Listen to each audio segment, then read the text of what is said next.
శేషాచలం కొండలో కింది భాగంలో మాల్వాడి గుండం అని పిలువబడే ఈ ప్రదేశానికి వెళుతున్నాం. అక్కడ వెంకటేశ్వర స్వామి వారు ఎలా దర్శనమిస్తుంటారో, ఏ రూపంలో ఉంటారనేది అక్కడి స్వామివారి విగ్రహాన్ని చూసిన తర్వాత యాత్రికులే పోల్చుకోవచ్చు. ఇది ఆ రోజుల్లో చరిత్రను ఆవిష్కరించే ఒక ప్రదేశం అని స్పష్టంగా చెప్పవచ్చు. ఈ ప్రదేశంలో మనం గమనిస్తే ఆది మానవుడు అలాగే ఎలుగుబంట్లు సేదతీరిన ప్రదేశానికి నిలయంగా ఉండేది. మన కుడిపక్క చూస్తే ఇది మొత్తం లోయ.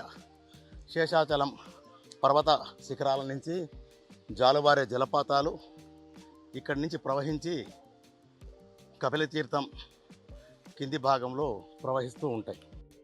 పూర్వం రోజుల్లో ఆది మానవుడు నివాసించిన ప్రదేశానికి సమీపంలోనే ఈ మాల్వాడి గుండం ఉంది. అంటే శేషాచలం పర్వత శ్రాణువులకి కింది భాగంలో ఉన్న ఈ కొండ ప్రాంతానికి చేరుకోవాలంటే ఇంతటి అంటే పెద్ద సాహసం కాకపోవచ్చు, కానీ కాస్త జాగ్రత్తలు తీసుకొని పైకి వెళ్ళాల్సిన అవసరం ఉంటుంది.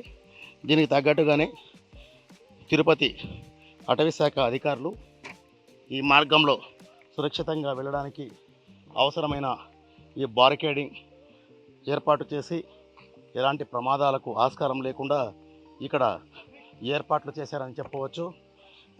ఇక్కడ మనం కాస్త ఏమార్పాటుగా ఉంటే కింద పడే అవకాశం ఉంటుంది. దీనికి ఆస్కారం లేకుండా ఇక్కడ ఈ ప్రకృతి దిద్దిన ఈ మెడిగల పైనుంచి ఇలా సునాయాసంగా నడిచి పైకి వెళ్ళడానికి అవకాశం ఉంది.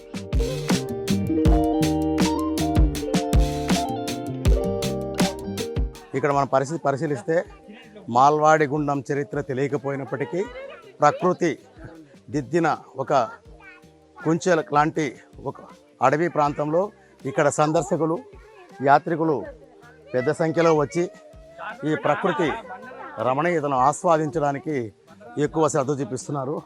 ఇక్కడ మనం ఒకసారి గమనిస్తే మాల్వాడి గుండం పైనుంచి జాలువారే జలపాతం కోనేరులో సహజ సిద్ధంగా ఏర్పడిన ఈ కోనేరులో నింపడం ద్వారా దిగువ భాగానికి ప్రవహించేది. ఈ దిగువ భాగంలో వచ్చే నీరంతా పూర్వం వందల సంవత్సరాల కిందట నిమ్న వర్గాలు అక్కడ స్నానాలు ఆచరించి శ్రీ వెంకటేశ్వర స్వామి వారికి ఇక్కడ నైవేద్యం సమర్పించే వారనేది టీటీడీ అలాగే అనేక చారిత్రక అంశాల ఆధారంగా మనకు తెలిసిన కథనాలు. దీనికి సంబంధించి తిరుమల శ్రీవారి ఆలయంలో శ్రీ వెంకటేశ్వర స్వామి మూలమూర్తి ఎలా ఉంటారో అందుకు తగ్గట్టుగానే ఈ కొండ కింద వెంకటేశ్వర స్వామి చిత్రమును కూడా శిల్పులు అక్కడ తయారు చేశారు. ఆ దృశ్యం ఏంటో ఒకసారి చూద్దాం రండి.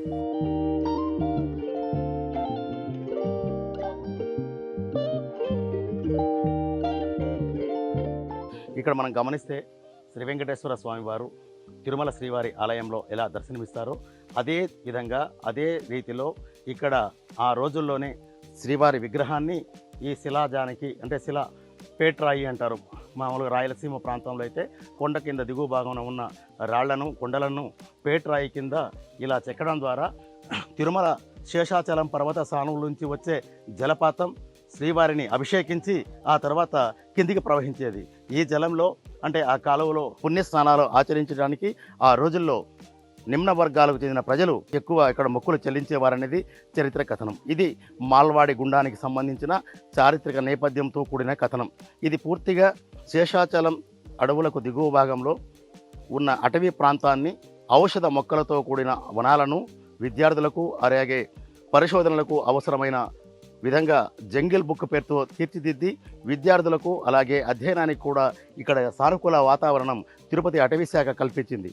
అందులో భాగంగానే జంగిల్ బుక్లో అంతర్భాగంగా ఉన్న మాల్వాడి గుండానికి కూడా ఇక్కడ ఉన్న చారిత్రక నేపథ్యంతో కూడిన ఆధ్యాత్మిక కథనం. తిరుపతి నగరంలోని కపిలతీర్థానికి సమీపంలో ఉన్న జంగిల్ బుక్ ప్రాధాన్యత అక్కడి అంశాలను ఇందులోనే అంతర్భాగంగా ఉన్న మాల్వాడి గుండానికి ఉన్న చారిత్రక నేపథ్యం ఇది. తిరుపతి జంగిల్ బుక్ నుంచి SSV Bhaskar Rao, federal correspondent, Tirupati.